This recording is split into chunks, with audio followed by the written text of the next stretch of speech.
Mark Carney, former governor of the Bank of Canada and Bank of England, issued a stark warning. The middle powers must act together because if we're not at the table, we're on the menu. The first piece of hard evidence for Canada's strategy to get off that menu involves a new trade agreement for potatoes. On the surface, it's a minor agricultural footnote. Beneath the surface, it's the opening move in a much larger game.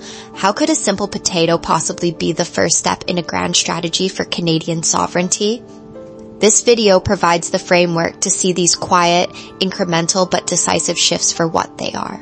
But to understand the ingenuity of the solution, we must first confront the chilling reality of the problem, a problem that boils down to a single, stark figure, 93%. For decades, that has been the share of our critical exports bound for a single destination, a structural vulnerability we can no longer afford.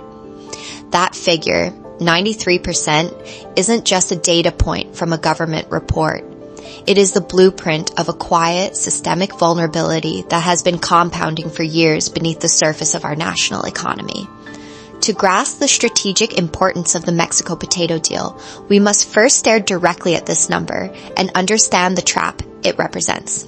According to Agriculture and Agri-Food Canada's latest review for the 2024-2025 crop year, a staggering 93% of our fresh potato exports by value were sold to a single customer, the United States. This represents an annual flow of nearly $500 million, $475 million to be precise. When your exposure is that concentrated, the relationship stops functioning as a balanced partnership. It begins to resemble a high-risk bet placed on the stability and goodwill of a single, overwhelmingly powerful player. Imagine advising someone on their personal investments. You would never counsel them to place 93% of their retirement savings into one notoriously volatile stock. You would call it what it is, a failure of risk management. Yet, at a national level, this is precisely the position our potato industry found itself in. This isn't a theoretical economic model. It's a structural liability. For the thousands of Canadian farmers, particularly on Prince Edward Island, which produces around 2.5 billion pounds of potatoes annually, this abstract risk translates into tangible, year-to-year uncertainty. Their livelihoods, their ability to plan for the future, become subject to the political, economic, and even biological security decisions made in another country's capital. This is the hidden reality of over-reliance. It's a quiet erosion of sovereignty where your economic destiny is no longer fully your own. So, when you're caught in a dependency trap this profound, how do you escape? The intuitive answer might be to fight for better terms, to demand concessions. But that's not how strategic influence is built.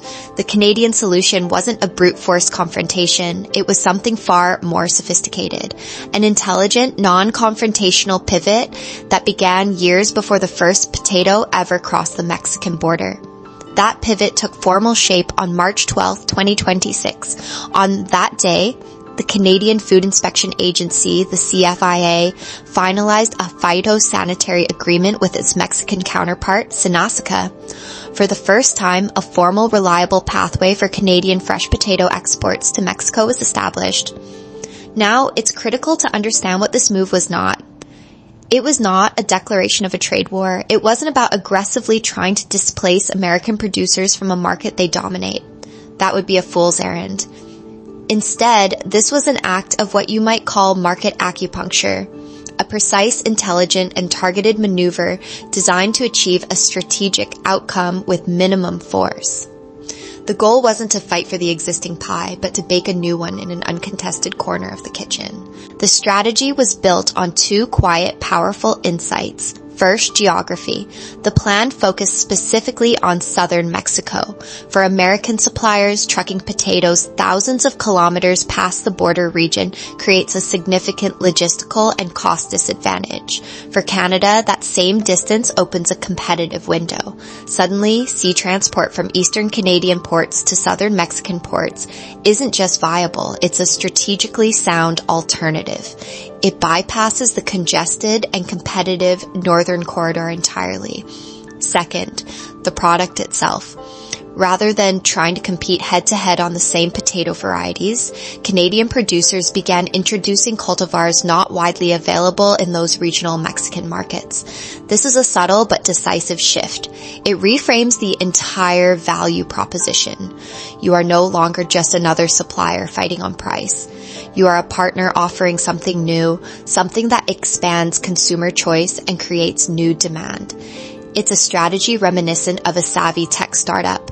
It doesn't try to build a rival to Microsoft Windows. Instead, it creates a brilliant, specialized application that runs on Windows, serving a niche need the giant had overlooked. It adds value to the ecosystem instead of trying to tear it down. As industry leader Ray Keenan, the CEO of Rollo Bay Holdings, framed it, this was a practical way to enter a market without triggering immediate competition. What we are witnessing here is a new level of strategic maturity. It's the achievement of economic diversification, not through conflict, but through creation. It's about building resilience by intelligently identifying and filling gaps, achieving a national objective without provoking a powerful partner. And on its own, this is a masterful piece of tradecraft, a textbook example of finding and exploiting a strategic gap. But if you believe this was simply a clever one-off solution for the potato industry, you're missing the entire architecture of the strategy. This wasn't just a playbook for potatoes. It was the first public demonstration of a much larger, deliberate, top-down national doctrine designed for an era of instability. A doctrine for achieving sovereignty through options. That doctrine, the architecture behind the potato deal, has a formal name, the Optionality Doctrine. It represents one of the most significant yet quietest shifts in Canadian strategic policy in a generation. Its core mission is to achieve what the Chicago Policy Review calls sovereignty through optionality. The logic is ruthlessly pragmatic. In an era where trade is frequently weaponized, a middle power's true autonomy doesn't come from confrontation, but from having a diverse network of reliable partners. This network systematically reduces the coercive leverage any single powerful nation can exert over us. It's not about ending a relationship. It's about rebalancing it by creating strategic choice. And this is not just a theoretical framework. It is official, top-down national policy. Under leaders like Prime Minister Mark Carney, this diversification has become a central economic strategy. We've seen formal, cabinet-wide directives to double non-U.S. exports over the next decade, a direct policy response to the unpredictability emanating from our southern border. This is backed by tangible investment such as the agri-marketing program's market diversification streams, which allocate $75 million over 5 years to help industries access precisely these kinds of new high-growth markets. The same principles we saw in agriculture are now being applied across a mosaic of critical sectors, from our energy strategy and critical minerals to our defense partnerships. It is a coherent nationwide policy shift happening just beneath the surface. The Optionality Doctrine provides a clear, repeatable playbook for building national economic resilience. It boils down to 4 key stages. First, you identify your critical dependencies. You must stare unflinchingly at the data and ask, where is our exposure so concentrated that another nation's policy whim could become our national crisis? For the potato sector, that number was 93%. Second, you analyze new arenas for non-confrontational entry. This isn't about picking a fight. It's about finding gaps. The market acupuncture strategy in Mexico was a perfect example, using logistical and product differences to create a new parallel demand instead of directly competing. Third, you systematically build what I call a mosaic of partnerships. A single new partner is just a replacement. A mosaic of partners, each with different interests and needs, creates a resilient ecosystem. It gives you flexibility and buffers you from shocks. Finally, through this process, you achieve sovereignty, not through isolation, but by making Canada a less vulnerable, more independent actor, immune to the pressure of any single partner's agenda. Now that we've broken down the optionality doctrine, which other Canadian industry do you believe needs to apply it most urgently, and why? Share your analysis in the comments below. But it is crucial to understand this doctrine is not being executed in a vacuum. It is Canada's deliberate move on a global chessboard where the old rules no longer apply. For decades, the world operated under a trade system with a clear referee, the WTO, ensuring a degree of stability. That referee has effectively left the building, and this quiet restructuring is happening everywhere.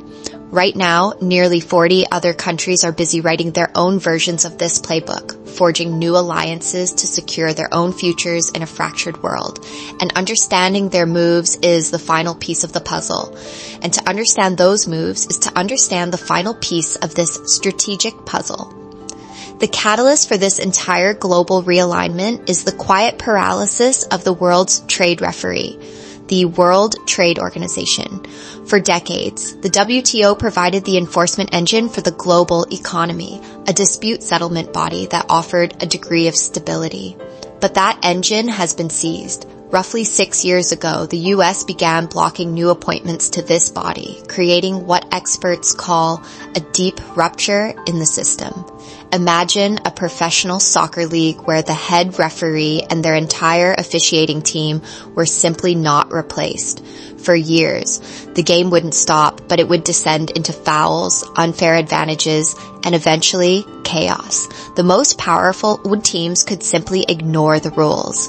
This is precisely the situation that unfolded in global trade. But here is where a quiet, decisive pattern emerges beneath the surface of the daily news. The other teams on the field did not simply accept the chaos. A coalition of nearly 40 middle power nations, including the European Union and most members of the CPTPP, are no longer waiting for the old referee to return.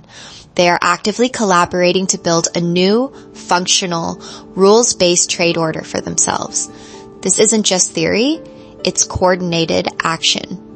At the WTO's 14th Ministerial Conference in Yaoundé, Cameroon earlier this year, this bloc held dedicated side meetings to advance their own parallel structures to bypass the gridlock. The most concrete example of this is a mechanism called the Multi-Party Interim Appeal Arbitration Arrangement, or MPIA. It is a voluntary binding system for resolving trade conflicts among its members, operating entirely outside the paralyzed WTO body. They have, in effect, hired their own referees and started their own mini-league to ensure the game remains fair. And this leads us to the central irony of this global power shift, an outcome a strategist would see as predictable. The very policies intended to maximize one nation's leverage have backfired. They dramatically accelerated the formation of these alternative alliances, which in the long run systematically diminish that original leverage. It's a quiet but decisive rebalancing of the board, showing that Canada's optionality doctrine is not an isolated idea, but the shared logic of an entire class of nations securing their own futures. This reveals the true depth of the doctrine. It isn't just a defensive shield for survival in a fractured world. It's a launch pad. When a country like Canada methodically builds this kind of strategic independence, it begins to generate powerful second-order wins that transform the domestic economy from the inside out. These second-order wins are precisely where the optionality doctrine moves beyond a defensive shield and becomes a proactive engine for long-term economic strength. On the surface, the potato deal is about export numbers, but beneath the surface, looking at the 5 to 10 year horizon, these moves initiate a powerful, positive feedback loop that quietly remakes our domestic industrial capacity. Here is how the mechanism works. First, securing a new stable market outside of the United States sends a clear signal to Canadian producers. It tells them that future demand is now more predictable and diversified. This newfound security is the critical catalyst. It unlocks the second stage, strategic investment. Businesses are now incentivized to pour capital into research and development, creating specialized products tailored for new market demands. Think of climate-resilient potato varieties that can thrive in changing conditions, a product with global appeal. This innovation, in turn, drives investment into the entire ecosystem. To get a better product to a new market, you need a better, more efficient supply chain. Ports are upgraded, logistics become smarter. This entire process creates a self-reinforcing cycle. New market access fuels innovation, which creates a more competitive product and a more resilient supply chain, which then makes it easier to enter even more markets. This is not a theoretical model, it's a funded national strategy. The Canadian government's agri-marketing program, with its $75 million market diversification stream, is specifically designed to accelerate exactly this feedback loop. And this dynamic is not confined to agriculture. Consider how it applies to other key sectors. Securing long-term critical minerals offtake agreements with a bloc of allied nations would underwrite the immense capital investment needed for new, greener processing facilities here at home. A series of targeted deals for Canadian clean technology could create the commercial gravity needed to become a global leader. In the long game, this is how you transform an entire economy. This playbook doesn't just create stability, it builds enduring strength. Over time, it systematically enhances the global competitiveness of our export sectors, creating sustainable GDP and employment growth that is structurally resilient to shocks from any single market. We stop simply reacting to the board. We begin to shape it. So let's take a final step back and survey the entire board we've just uncovered. Our journey began with something remarkably mundane, a single trade deal for Canadian potatoes. But beneath the surface of that simple transaction, we found a quiet but decisive shift in national strategy. We diagnosed a critical structural vulnerability, a staggering 93% export dependency on a single market, a risk that quietly compromised our economic sovereignty. And we saw how a sophisticated, non-confrontational pivot offered a way out. We gave this strategy a name, a framework for understanding not just this one deal, but the country's emerging grand strategy, the Optionality Doctrine. It is, at its core, a national playbook for achieving sovereignty by systematically building a diverse portfolio of choices. Finally, we place this doctrine in its proper global context. This isn't just a Canadian story. It is Canada's contribution to a larger movement where middle powers worldwide are rewriting the rules of global trade to ensure that in an era of giants, they remain at the table, not on the menu. This is how a simple potato explains Canada's new power play in a fracturing world. If you value this kind of deep analysis that connects the dots between policy and power, subscribe for more content that decodes our rapidly changing world.